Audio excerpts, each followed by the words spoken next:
नमस्कार दोस्तों, मैं हूं राहुल और आप देख रहे हैं मिशन कंपटीशन। तो जैसा कि आप सभी जानते हैं, हमारे चैनल पे बिहार दरोगा 2021 प्री को लेके लगातार प्रैक्टिस सेट चलाया जा रहा है। लगातार ये चल रहा है पिछले 2 महीने से, जिसमें हमने इडूटोरिया वॉल्यूम 1 खत्म किया, वॉल्यूम 2 हमने प्लेटफॉर्म खत्म किया है, वॉल्यूम 3 हमने प्लेटफॉर्म खत्म किया है और अब हम करने लग रहे हैं प्लेटफॉर्म नंबर 2 इडूटोरिया का खत्म। ठीक है, अब देखिए इसमें जो है 1 से लेके 11 तक कंप्लीट हो चुका है प्रैक्टिस सेट। सभी का नीचे लिंक जो है आपको डिस्क्रिप्शन में मिल जाएगा विथ प्लेलिस्ट, आप प्लेलिस्ट भी देख सकते हो। ठीक है, अब यहाँ जो है आज ये प्रैक्टिस सेट खत्म किया जाएगा, वो होगा प्रैक्टिस नंबर 12। इसको आज हम डिस्कस करेंगे इडूटोरिया वॉल्यूम 2 से। ठीक है, इसका कट ऑफ मार्क्स 72 होगा। ठीक, तो आई होप आप सबने इसको करा होगा, बाकी के प्रीवियस जो प्रैक्टिस सेट है उसको करा होगा। वैसे मैं आपको एक बात बता दूं, हमारा परसों लाइव स्ट्रीम हुआ था जिसमें हमने practice set number 11 live stream पे हमने चलाया था और काफ़ी बच्चों का ये सजेशन आया था, सर लाइव स्ट्रीम ही लेके आइए प्रैक्टिस सेट। एक्चुअली फ्रेंड्स बात ये हो गई कि थोड़ा लाइव स्ट्रीम के बाद वीडियो जो है फंस जा रहा है। ठीक है, अपलोड नहीं हो पा रही है, काफ़ी ज़्यादा मुश्किलें मतलब सामने आ रही है, इसलिए मैं लाइव स्ट्रीम को मैं नहीं कर पा रहा हूँ, इसलिए मैंने लाइव स्ट्रीम रोक दिया है। बाकी जो है आपको जो प्रैक्टिस सेट जैसे आपको मिलते थे वैसे मिला करेंगे, तो उसके लिए आप निश्चिंत रहें। ठीक है, चलिए तो बाकी का तो बात होता ही रहेगा बीच बीच में। चलिए आज का जो प्रैक्टिस सेट 12 है इसको हम फटाफट से स्टार्ट करते हैं। तो दोस्तों ये हम आ गए अपने प्रैक्टिस सेट नंबर 12 के ऊपर। चलिए बिना देरी के फटाफट से आज का जो प्रैक्टिस सेट है इसको हम स्टार्ट करते हैं। फर्स्ट क्वेश्चन है, देखिए मंत्रिपरिषद किसके प्रति सामूहिक रूप से ये उत्तरदायी होते हैं? किनको ये जवाब दे, किसके प्रति ये सामूहिक रूप से जवाबदेह होते हैं? बात यहाँ ये हो रही है, देखिए ये जो है लोकसभा प्रति होते हैं। ठीक है, सी हमारा करेक्ट हो जाएगा। आर्टिकल 75(3) के हिसाब से मंत्रिपरिषद जो है सामूहिक रूप से लोकसभा प्रति उत्तरदायी होता है, जबकि व्यक्तिगत रूप से राष्ट्रपति के लिए जो है ये उत्तरदायी होते हैं। अगर यहीं पे सामूहिक की जगह व्यक्तिगत पूछ दिया जाए तो राष्ट्रपति हो जाएगा, ध्यान रखें इस बात का। क्वेश्चन नंबर 2 देखते हैं, किसी भौगोलिक क्षेत्र को अनुसूचित क्षेत्र घोषित करने का अधिकार किसके पास है? तो वो जो अधिकार है देखिए राष्ट्रपति साहब के पास है, सी हमारा करेक्ट हो जाएगा। ये जो है 5वीं अनुसूची के अनुसार राष्ट्रपति आदेश द्वारा किसी भौगोलिक क्षेत्र को अनुसूचित क्षेत्र अथवा विस्तारित किया गया जो क्षेत्र है इसके हिसाब से ये घोषित कर सकते हैं। क्वेश्चन नंबर 3 देखते हैं, निम्नलिखित में कौन भारत के उपराष्ट्रपति के निर्वाचन में भाग लेता है? देखिए उपराष्ट्रपति के निर्वाचन में जो भाग लेता है वो राज्यसभा के सदस्य लेते हैं तथा लोकसभा के सदस्य लेते हैं, ये दोनों सामूहिक रूप से लेते हैं। तो यहाँ जो करेक्ट हमारा आंसर हो जाएगा ऑप्शन नंबर ए हो जाएगा। ठीक है, ध्यान रखें ये होता है आर्टिकल 66(1) के अनुसार। ठीक है, जिसमें उपराष्ट्रपति के निर्वाचन में संसद के दोनों सदनों लोकसभा और राज्यसभा के सभी सदस्य भाग लेते हैं। नेक्स्ट की ओर बढ़ते हैं। क्वेश्चन नंबर 4, मूल अधिकारों का संरक्षक किसे माना जाता है? देखिए मूल अधिकारों का संरक्षक जो है ये याद रखें सर्वोच्च न्यायालय को माना जाता है, इसी को बोला जाता है। सी हमारा करेक्ट हो जाएगा, ये आर्टिकल 32 के तहत ऐसा बोला जाता है, ध्यान रखें। क्वेश्चन नंबर 5 देखते हैं, संविधान सभा द्वारा राष्ट्रीय ध्वज को कब जो है स्वीकार किया गया था? तो राष्ट्रीय ध्वज को संविधान सभा द्वारा स्वीकार किया गया था देखिए 22 जुलाई 1947, बी हमारा करेक्ट हो जाएगा। ठीक है, राष्ट्रीय ध्वज का देखिए अनुपात भी यहाँ पे डिसाइड किया गया था, क्या होगा अनुपात? तो 3:2 का अनुपात होगा, ये ध्यान रखें, एग्जाम में बहुत बार पूछा भी गया है। ठीक है, और इसके चक्र में टोटल 24 तीलियां होती हैं। तो चलिए मैंने ध्वज से रिलेटेड भी आपको बातें बता दी। ठीक है, और राष्ट्रीय ध्वज का तिरंगा का जो लंबाई उम्बाई मैंने आपको बता दिया, कलर आपको सबको पता ही होगा। ठीक है, मतलब ऊपर में जो है केसरिया, नीचे जो है बीच में सफ़ेद और नीचे ग्रीन, ये तो आपको पता ही होगा। चलिए नेक्स्ट को बढ़ते हैं। क्वेश्चन नंबर 6, संविधान सभा का गठन किया गया था किसके द्वारा? देखिए संविधान सभा का जो गठन किया गया था ये कैबिनेट मिशन योजना 1946 के अंतर्गत ये गठन करा गया था। ठीक है, चलिए क्वेश्चन नंबर 7 देख लेते हैं। 7 में क्या बोल रहा है, देखिए किस चार्टर अधिनियम के तहत भारत में दास प्रथा को अवैध कर दिया गया, अवैध घोषित कर दिया गया? तो ये जो हुआ था देखिए चार्टर एक्ट 1833 का अधिनियम जो ये आया था उसी के तहत इसको निरस्त कर दिया गया, भारत में दास प्रथा को अवैध घोषित कर दिया गया। ठीक है, ध्यान रखें इस बात को। 8 देखते हैं, राज्य पुनर्गठन अधिनियम को किस वर्ष पारित किया गया था? देखिए राज्य पुनर्गठन अधिनियम को जो है 1956 में पारित किया गया था, बी हमारा करेक्ट हो जाएगा। 9 देखते हैं, सार्वजनिक धन का संरक्षक कौन होता है? देखिए सार्वजनिक धन का जो संरक्षक होता है वो CAG होता है, CAG यानी कंट्रोलर एंड ऑडिटर जनरल। ठीक है, जिसको कैग भी बोलते हैं। ये जो है आर्टिकल 148 के तहत जो है इसका संविधान में इसके बारे में वर्णन किया गया है, और इसका पदावधि जो होता है यानी इसका जो सर्विस ड्यूरेशन होता है वो 6 ईयर्स का होता है। ठीक है, 10 देखते हैं, राज्य लोकसभा आयोग के सदस्यों को निम्नलिखित में से किसके द्वारा निष्कासित किया जा सकता है? तो ये जो निष्कासित किया जा सकता है देखिए राष्ट्रपति के द्वारा इसको निष्कासित किया जा सकता है, बी हमारा करेक्ट हो जाएगा। लेकिन ध्यान रखें राज्य लोकसभा आयोग को सदस्यों को जो नियुक्त करने का अधिकार राज्यपाल को है, लेकिन सिर्फ और सिर्फ उन्हें पद से हटाने का अधिकार राष्ट्रपति को है। ये जो हो आर्टिकल 317 के तहत साफ साफ ये कहा गया है। तो ये पूछा जाता है आर्टिकल भी ध्यान में रखें। 11 नंबर देखते हैं, निम्नलिखित में से कौन राज्य सूची का विषय नहीं है। देखिए राज्य सूची का जो विषय नहीं है वो है समाचार पत्र। समाचार पत्र जो है कृषि, वन, सिंचाई आदि जो है राज्य सूची के विषय हैं, ठीक है। जबकि समाचार पत्र की बात की जाए, समाचार पत्र, शिक्षा, परिवार नियोजन, ये सब संवर्ती सूची का विषय है, यानी कि इस पे दोनों बना सकते हैं कानून।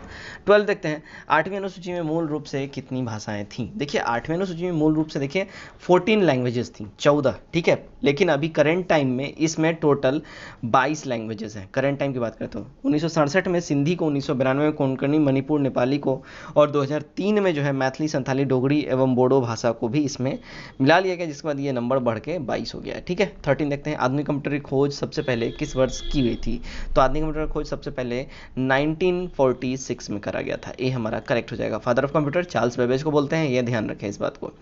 14 देखते हैं, मर्डेका कप का संबंध यानी रिलेशन किस खेल से है। मर्डेका कप का जो रिलेशन है देखिए वो है फुटबॉल से। बी हमारा करेक्ट हो जाएगा। 15 नंबर, चरित्रहीन पुस्तक के लेखक निम्नलिखित में से कौन है। देखिए चरित्रहीन की बात करें तो ये जो लेखक है देखिए सत्येंद्र चट्टोपाध्याय है, ठीक है। सी हमारा करेक्ट हो जाएगा। इनके द्वारा लिखे जो है चरित्रहीन, देवदास, ये सब जो है सत्येंद्र चट्टोपाध्याय द्वारा लिखी कुछ पुस्तकें हैं, ध्यान रखें इस बात का। 16 देखते हैं, निम्नलिखित में से कौन जननायक के उपनाम से प्रसिद्ध था। तो जननायक के उपनाम से देखिए कपूरी ठाकुर प्रसिद्ध थे। सी हमारा करेक्ट हो जाएगा, ठीक है। जबकि लोकनायक का अगर बात करें तो ये जयप्रकाश नारायण इस नाम से प्रसिद्ध है, ठीक है। जयप्रकाश नारायण को ईयर 1998 में भारत के सर्वोच्च नागरिक सम्मान भारत रत्न से भी सम्मानित किया जा चुका है, ठीक है। तो जयप्रकाश नारायण जो है लोकनायक है ना, और जननायक जो है कपूरी ठाकुर। इसमें कंफ्यूज नहीं होना है, बहुत बार ये कंफ्यूजिंग के लिए दिया जाता है क्वेश्चन। 17, बिरजू महाराज का संबंध किस शास्त्रीय नृत्य से है। देखिए बिरजू महाराज का जो संबंध है देखिए वो कथक से है। बी हमारा सही हो जाएगा। 18 देखते हैं, अंतर्राष्ट्रीय परमाणु ऊर्जा संरक्षण यानी IAEA का मुख्यालय जो है यानी हेडक्वार्टर कहाँ है। इसका मुख्यालय जो है देखिए वियना में है। सी हमारा एब्सोल्यूट करेक्ट हो जाएगा। 19, हिंदुस्तान ओरिएंटल लिमिटेड की स्थापना किस वर्ष की गई थी। तो इसकी स्थापना जो है देखिए 1940 में की गई थी। ए हमारा सही हो जाएगा। आगे बढ़ते हैं, क्वेश्चन नंबर 20, अंतर्राष्ट्रीय न्यायालय में न्यायाधीशों की नियुक्ति कितने वर्ष के लिए होती है। देखिए अंतर्राष्ट्रीय न्यायालय में न्यायाधीशों की जो नियुक्ति की अगर बात की जाए तो ये होता है 9 ईयर्स के लिए, 9 वर्षों के लिए। सी करेक्ट हो जाएगा। 21 नंबर, निम्नलिखित में से किस शासक को शिलादित्य कहा गया है। तो शिलादित्य जो है देखिए हर्षवर्धन को कहा गया है। डी हमारा सही हो जाएगा, ठीक है। 22 देखते हैं, किस वंश के शासनकाल में तीनों संगम का आयोजन किया गया था। तो तीनों संगम का जो आयोजन है देखिए पांड्य शासनकाल में किया गया था। बी हमारा एब्सोल्यूट यहाँ करेक्ट हो जाएगा। आगे बढ़ते हैं, क्वेश्चन नंबर 23, किस वंश के शासकों ने सर्वाधिक समय तक दिल्ली सल्तनत पर शासन किया था। तो सर्वाधिक समय तक दिल्ली सल्तनत पर शासन करने वाले जो थे वो थे तुगलक वंश। डी हमारा यहाँ एब्सोल्यूट करेक्ट हो जाएगा। 24 देखते हैं, खतौली का युद्ध कब हुआ था। देखिए खतौली का युद्ध की अगर हम बात करें, खतौली का युद्ध हुआ था 1518 में। ए हमारा यहाँ एब्सोल्यूट करेक्ट हो जाएगा। जो कि युद्ध है इब्राहिम लोदी और राणा सांगा के बीच में हुआ था, इसमें इब्राहिम लोदी की हार हुई थी, ठीक है। और ये जो खतौली नाम का जो स्थान है ये करेंट टाइम में उत्तर प्रदेश में है, ये भी ध्यान रखें। 25 देखते हैं, किस शासक के शासनकाल में उपनिषदों का फारसी भाषा में अनुवाद किया गया था।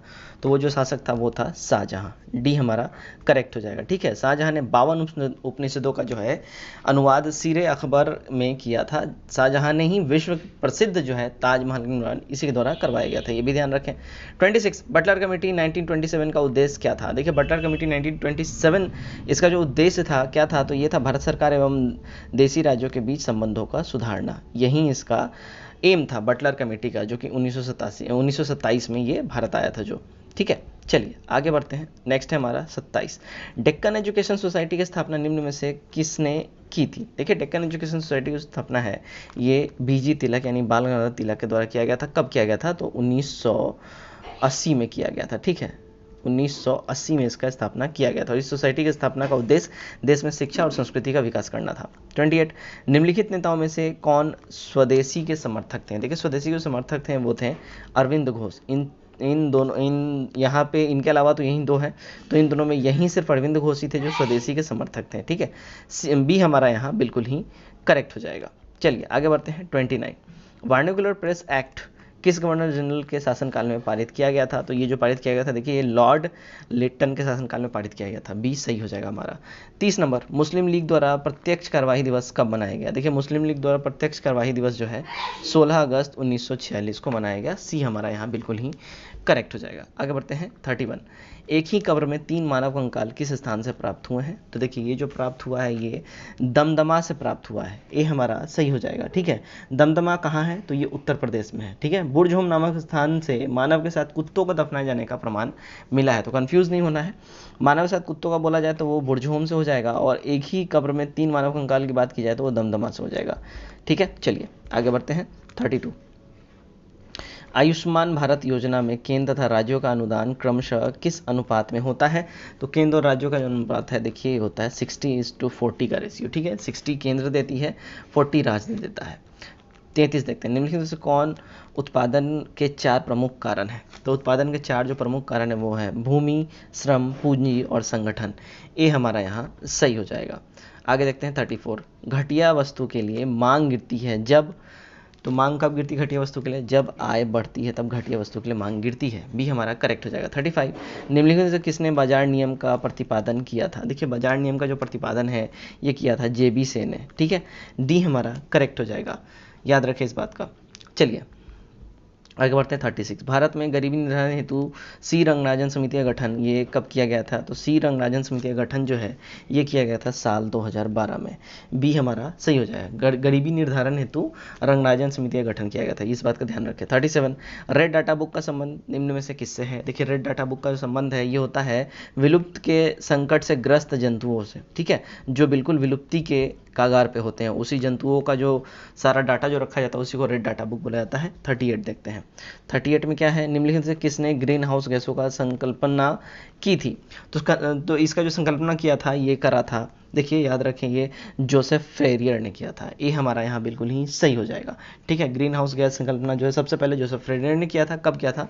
तो ये किया था 1824 में, ध्यान रखें इस बात का। ठीक है, चलिए नेक्स्ट को बढ़ते हैं 39, निम्न विकल्पों में से किस देश में सर्वाधिक प्रकाश जो है प्रतिशत वनाच्छादित क्षेत्र है?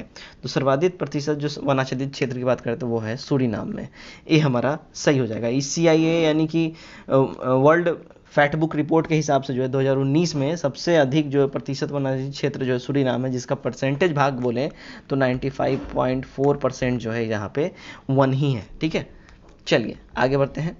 40 नंबर, निम्नलिखित से कौन सही सुमेलित यहाँ पे नहीं है? देखिए सही सुमेलित जो यहाँ नहीं है वो है पेरियार राष्ट्रीय उद्यान हुंगल, ये गड़बड़ है। ठीक है, पेरियार राष्ट्रीय उद्यान हुंगल नहीं है, पेरियार राष्ट्रीय उद्यान जो है केरल में है। ठीक है, कहाँ? केरल में। चलिए आगे बढ़ते हैं 41 में क्या बोला जाए, देखिए कितने भारतीय राज्य भूटान देश के साथ सीमा अपनी साझा करते हैं? तो ये टोटल 4 राज्य हैं। कौन कौन है वो 4 राज्य? असम, सिक्किम, पश्चिम बंगाल और अरुणाचल प्रदेश, याद रखें। 42, युथांग घाटी किस राज्य में स्थित है? देखिए युथांग घाटी जो है ये सिक्किम में स्थित है, डी हमारा यहाँ एब्सोल्यूट करेक्ट हो जाएगा। 43 देखते हैं, निम्नलिखित से कौन सा जलडमरू मध्य स्ट्रेट यानी जो है ऑस्ट्रेलिया और तस्मानिया को अलग करता है एक दूसरे से? तो ऑस्ट्रेलिया और तस्मानिया को जो अलग करता है वो याद रखें अलग करता है बांस, बी हमारा सही हो जाएगा। बांस स्ट्रेट ऑस्ट्रेलिया महाद्वीप के दक्षिणी विक्टोरिया राज्य को विशेष तौर से तस्मानिया से ये अलग करता है, और ये एक समुद्री स्ट्रेट है जिसकी चौड़ाई 240 किलोमीटर है। ठीक है, 44, गेहूं की खेती के लिए क्या आवश्यक है, क्या इंपॉर्टेंट है? तो गेहूं की खेती के लिए याद रखें संयंत्र तापमान तथा संयंत्र वर्षा इंपॉर्टेंट है, बी हमारा सही हो जाएगा। 45 नंबर देखते हैं, प्रायद्वीपीय भारत की कौन सी नदी अरब सागर में नहीं गिरती है? तो प्रायद्वीपीय नदी की जो नदी अरब सागर में नहीं गिरती है वो है कावेरी नदी, ये हमारा करेक्ट हो जाएगा। कावेरी नदी अरब सागर में नहीं गिरती है बल्कि ये बंगाली खाड़ी में गिरती है। ठीक है, और शेष जो इतना यहाँ जो 3 ऑप्शन है इतना तीनों ये तीनों के तीनों जो है अरब सागर में गिरती हैं। कावेरी नदी का उद्गम कर्नाटक के ब्रह्मगिरी पहाड़ी से होता है, ये ध्यान रखें। ठीक है, 46, भारत एवं पाकिस्तान के बीच सिंधु जल समझौता कब हुआ था? तो इंडिया पाकिस्तान के बीच सिंधु जल समझौता जो है ये याद रखें 1960 में हुआ था, सी हमारा करेक्ट हो जाएगा। ठीक है, इस समझौता के अनुसार भारत सिंधु का जो सहायक नदी है झेलम और चिनाब का केवल 20% जल का ही उपयोग कर सकता है, ध्यान रखें। ठीक है, यहीं पे समझौता हुआ था कि इस समझौता के अनुसार भारत सिंधु तथा उसके सहायक नदी झेलम और चिनाब का केवल 20% जो वाटर है उसी का यूज़ कर सकता है इंडिया, और बाकी का जो इसके अलावा जो 3 नदियां हैं, ठीक है, ये जो सिंधु जल समझौता है इस रिलेटेड और भी टोटल 6 नदियों पे करार हुआ है, जिसमें कि सेम क्राइटेरिया जो है बाकी जो 3 नदी हैं वो उस पर पाकिस्तान 20% यूज़ कर सकता है, बाकी 80% इंडिया करता है। ठीक है, तो ये ध्यान रखें इस बात का, ये कब हुआ था? 1960 में हुआ था। 47 देखते हैं, सूर सरोवर पक्षी विहार किस राज्य में स्थित है? देखिए सूर सरोवर पक्षी विहार जो है ये यूपी में है, डी हमारा सही हो जाएगा। ठीक है, चलिए वर्ष 2021 में इसी पक्षी विहार को रामसर सूची के अंतर्गत भी शामिल कर लिया गया है। तो ये बहुत इंपॉर्टेंट है। सूर सरोवर पक्षी विहार बिल्कुल ये लेटेस्ट है, रामसर वेटलैंड्स के अंतर्गत इसको सम्मिलित कर लिया गया है। 48 दस्ते लूट रेगिस्तान का संबंध किस देश से है? देखिए दस्ते लूट रेगिस्तान जो है ये है ईरान से रिलेटेड, बी हमारा सही हो जाएगा। ठीक है, चलिए आगे बढ़ते हैं। 49 निम्नलिखित में से कौन सी ठंडी जलधारा का एग्जाम्पल नहीं है, उदाहरण नहीं है? तो वो जो है क्यूरोसियो है। ठीक है, डी हमारा करेक्ट हो जाएगा। क्यूरोसियो प्रशांत महासागर की गर्म जलधारा का उदाहरण है। ठीक है, लेकिन लिब्राडोर, कनारी, फॉकलैंड ये सब जो है अटलांटिक महासागर की ठंडी जलधारा है। ठीक है, 50 नंबर अब हम देखेंगे। चलिए 50 नंबर, काली मिट्टी का निर्माण किस प्रकार के चट्टानों के टूटने से होता है? देखिए काली मिट्टी का जो निर्माण है ना, ये बेसाल्ट चट्टानों के टूटने से होता है, सी हमारा सही हो जाएगा। 51 5 लीटर चीनी के मिश्रण में 6% चीनी है, इसी मिश्रण में 1 लीटर पानी वाष्प बनकर उड़ जाता है, शेष मिश्रण में चीनी का प्रतिशत पता करना है कितना हो जाएगा? तो ये जो है देखिए 7.5% हो जाएगा, ये हमारा सही हो जाएगा यहाँ पे। 52 नंबर देखते हैं, 300 तथा 500 के बीच की संख्याएं जो 6, 8, 10 तथा 12 से पूरी तरह विभाजित हो, कौन सी हैं वो? तो वो जो संख्याएं हो देखिए 360 हो जाएगा, बी हमारा सही हो जाएगा। 53 नंबर, 60 छात्र एक कक्षा में 60% लड़के हैं, 60 छात्र की एक कक्षा में 60% लड़के हैं, यदि 25% लड़कियां साइकिल से स्कूल जाती हैं तो कितनी लड़कियां जो है साइकिल से स्कूल नहीं जाती हैं? यहाँ पे ये बताना है। इसका देखिए करेक्ट हो जाएगा यहाँ पे 18 हो जाएगा, बी हमारा सही हो जाएगा। 54 नंबर देखते हैं, 14 सेंटीमीटर त्रिज्या वाले एक वृत्त की परिधि में वृद्धि ज्ञात कीजिए। यदि त्रिज्या में 7 सेंटीमीटर की वृद्धि की जाती है तो फिर क्या होगा इसमें? देखिए इसमें जो है लगभग 44 सेंटीमीटर जो है इसमें वृद्धि की जाती है। ठीक है, नंबर 56, जीवित प्राणियों के शरीर में होने वाली निम्नलिखित में से कौन सी एक प्रक्रिया पाचक क्रिया है? तो वो जो क्रिया पाचक क्रिया है अगर हम उसकी बात करें तो वो है प्रोटीन का एमिनो एसिड में विघटन। ठीक है, ये हमारा सही हो जाएगा। 57 नंबर देखते हैं, पूरे शरीर में ऑक्सीजन यानी O2 ले जाने में महत्वपूर्ण भूमिका कौन निभाता है? तो ये जो है देखिए लाल रक्त कणिका यानी रेड ब्लड सेल्स, ठीक है, RBC ये निभाता है। ठीक है ना। 58 देखते हैं, 58 में क्या है देखिए, दुधारू पशुओं की निम्नलिखित बीमारियों में से कौन सी संक्रमणीय यानी इन्फेक्शियस है वो बीमारी? तो वो जो बीमारी है देखिए वो याद रखें, वो है फुट एवं माउथ, एंथ्रेक्स, ब्लैक क्वार्टर और काउपॉक्स। ये चारों की चारों जो है देखिए बिल्कुल ही ये इन्फेक्शियस बीमारी है, संक्रमणीय बीमारी है। ठीक है, डी हमारा सही हो जाएगा। 59 ट्राइग्लिसराइड क्या है? देखिए ट्राइग्लिसराइड की बात करें तो ये क्या है? तो ये फैट है ना, फैट है, ये वसा है, बी हमारा सही हो जाएगा। 60 नंबर देखते हैं, क्या बोल रहा है 60 नंबर देखिए, निम्न में से कौन सा मानव शरीर के ताप को नियंत्रित करता है? देखिए मानव शरीर के ताप को जो नियंत्रित करता है वो होता है हाइपोथैलेमस, बी हमारा सही हो जाएगा। 61 नंबर, इंसुलिन हार्मोन कौन है? किसको इंसुलिन हार्मोन बोलते हैं?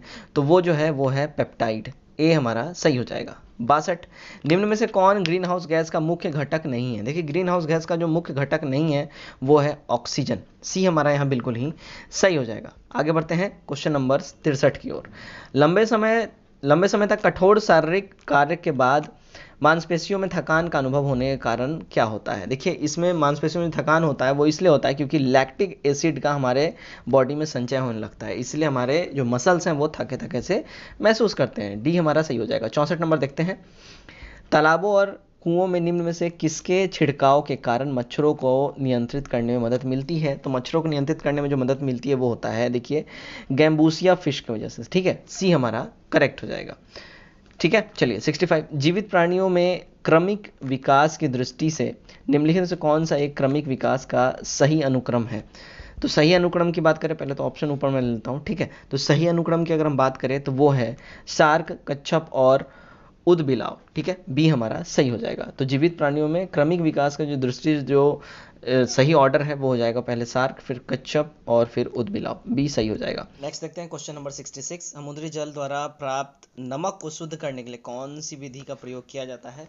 तो वो जो विधि होती है ध्यान रखें वो होता है रवाकरण। ठीक है, ये हमारा सही हो जाएगा। रवाकरण यानी क्रिस्टलाइजेशन के विधि के प्रयोग करके ठोस पदार्थों को शुद्ध करने में इसका यूज किया जाता है। समुद्री जल से प्राप्त नमक को शुद्ध करने हेतु यही रवाकरण यानी क्रिस्टलाइजेशन विधि का ही यूज किया जाता है। 67 निम्न से कौन घनात्मक आवेश रहित होते हैं? तो घनात्मक आवेश रहित जो होते हैं वो होते हैं देखिए बीटा कण। ठीक है, सी हमारा करेक्ट हो जाएगा।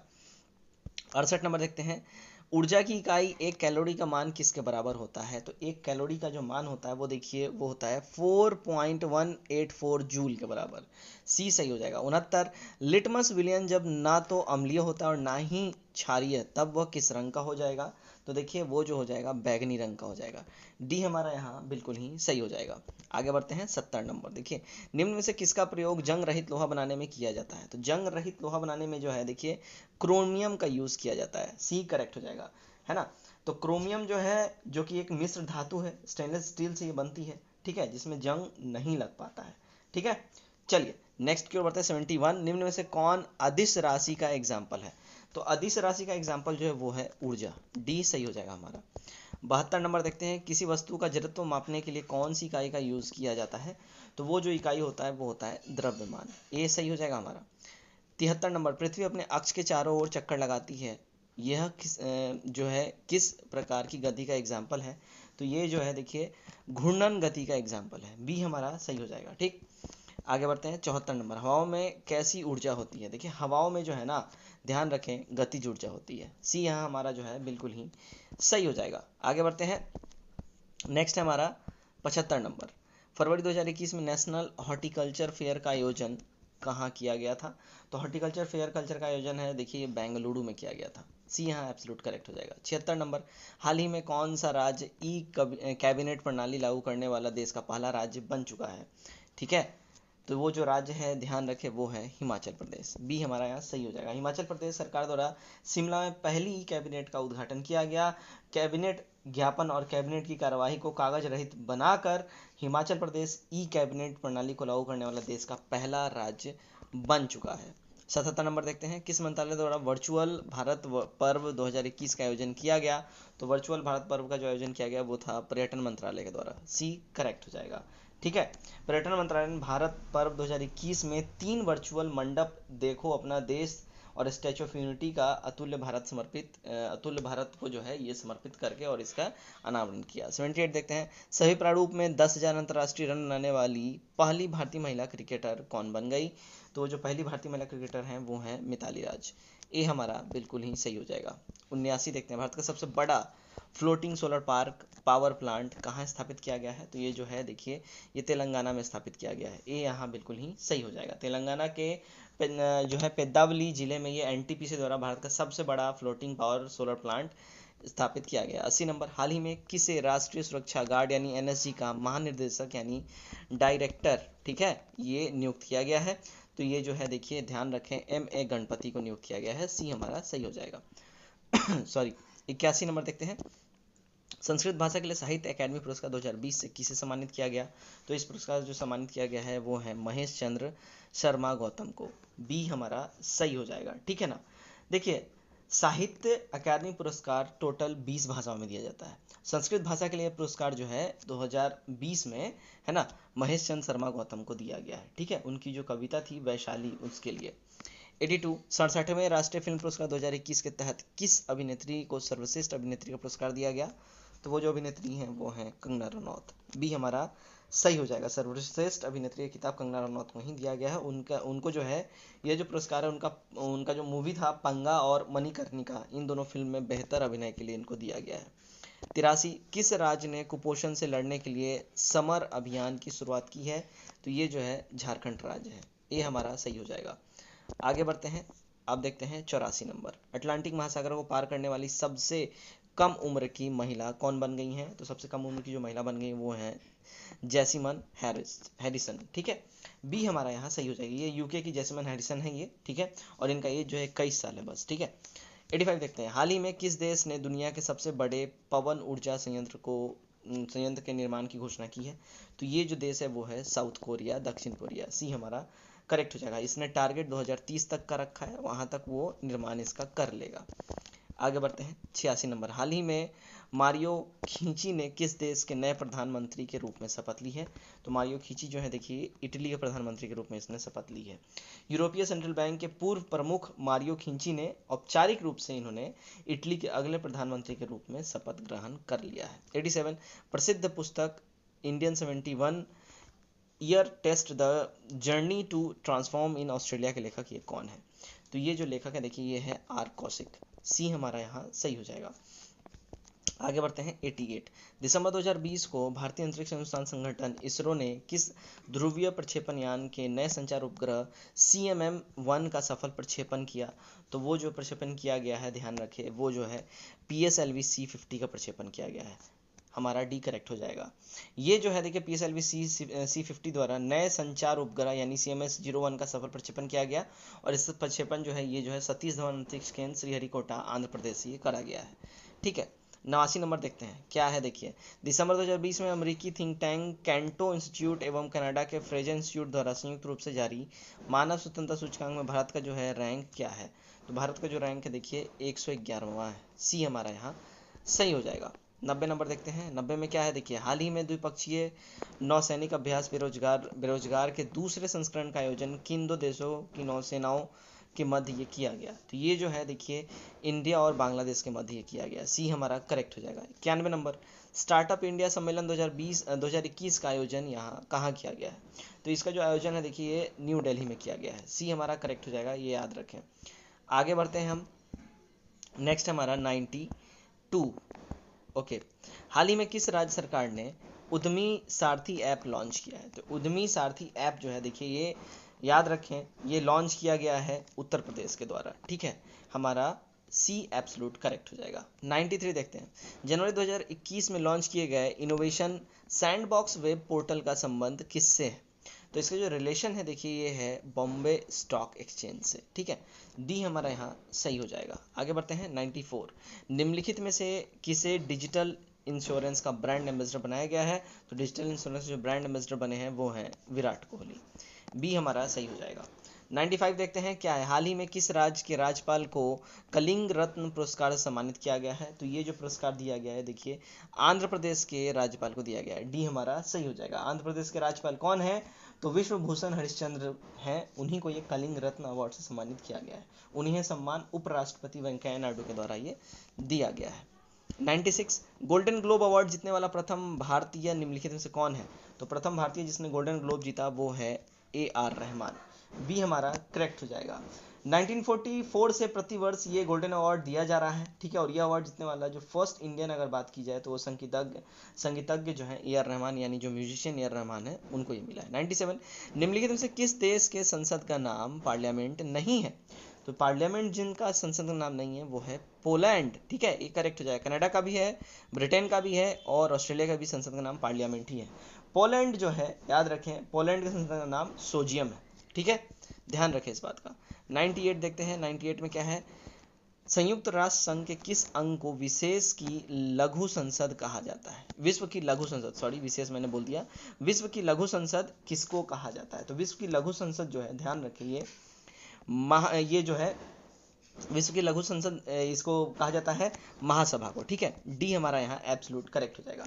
संयुक्त राष्ट्र संघ की स्थापना देखिए 24 अक्टूबर 1945 को किया गया था और वर्तमान में इसके 193 देश जो है सदस्य हैं। और संयुक्त राष्ट्र संघ के 6 अंग हैं, जो कौन कौन से हैं? तो 6 अंग इसके हैं महासभा, सुरक्षा परिषद, आर्थिक एवं सामाजिक परिषद, प्रन्यास परिषद और अंतर्राष्ट्रीय न्यायालय और सचिवालय, ये सारे इसके 6 अंग हैं। 99 देखते हैं। बाकर शब्द का रिलेशन किस खेल से है? देखिए बाकर शब्द का जो रिलेशन है वो है गोल्फ से, सी हमारा यहाँ एब्सोल्यूट हो जाएगा करेक्ट। आज का हमारा आखिरी क्वेश्चन देखते हैं, क्वेश्चन नंबर 100। पाखुपिला लोक नृत्य का रिलेशन किस राज्य से है? देखिए पाखुपिला लोक नृत्य जो है इसका रिलेशन है मिजोरम से, ये हमारा यहाँ बिल्कुल ही करेक्ट हो जाएगा। तो फ्रेंड्स ये था हमारा सेट नंबर 12। उम्मीद करता हूँ ये सेट आपको अच्छा लगा। इसका जो कट ऑफ था 72, होप करता हूँ आपने उसको टच किया हो, उससे भी अच्छा परफॉर्म किया हो। तो वीडियो को लाइक करें, अपने अटेंडेंस को दर्ज करें और वीडियो को ज़्यादा शेयर करें। तो आज के इस वीडियो में फिलहाल तो इतना ही। Till then take care, bye bye and God bless you all.